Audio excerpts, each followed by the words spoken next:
xuska 8 Maaris oo loo qoondeeyay maalinta haweenka adduunka ayaa maanta waxaa si weyn looga xusay magaalada Boorama. Xuskan oo ay soo qaban qaabisay wasaaradda shaqada iyo arrimaha bulshada, sidoo kalena ay kala qayb qaadanayeen ururo wadani ah oo ka jira magaalada Boorama iyo dawladda hoose. Ayaa xafladaasi oo lagu qabtay fagaraha khayriyada ee magaalada Boorama waxaa ka soo qayb galay dadweyne aad u fara badan oo isugu jira dumar, aqoon-yahano, rag, dhalinyaro iyo dad kale oo iyagu markaasi tiro badan oo kuwa ku dhaqan magaalada Boorama. Wareen halkaasi waxaa ka hadashay isuduwaha wasaaradda shaqada iyo arrimaha bulshada Fardowsa Sheekh Saciid oo iyadu markaasi ku dheeraatay sinaanta iyo cadaaladda iyo waxyaabaha kale ee laga maarmaanka waa bulshada.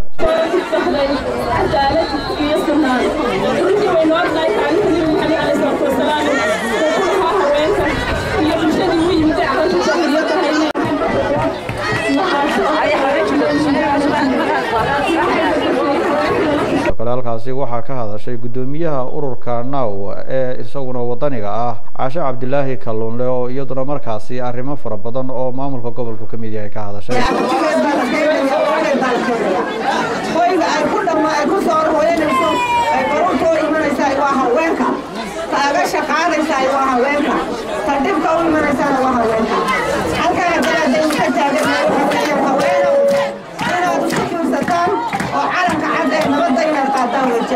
horumarka dalka wayna qaadawaysan dhaqaalaha dalka wayna dulsaadin ugu baynahay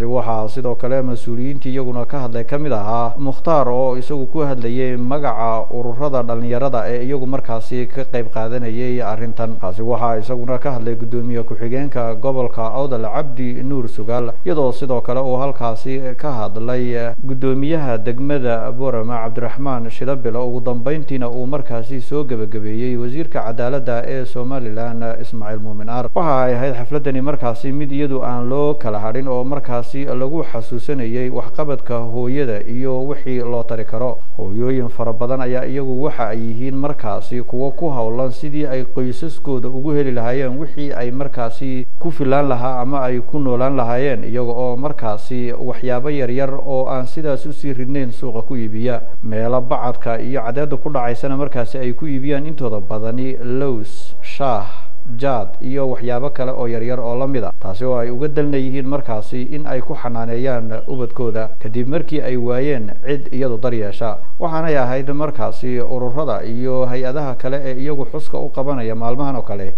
inay il dheer oo gaar ahaaneed u yeeshaan dadka noocaasi oo kale u nool. Xasan Ciise, shabakada wararka Sala News, Boorama.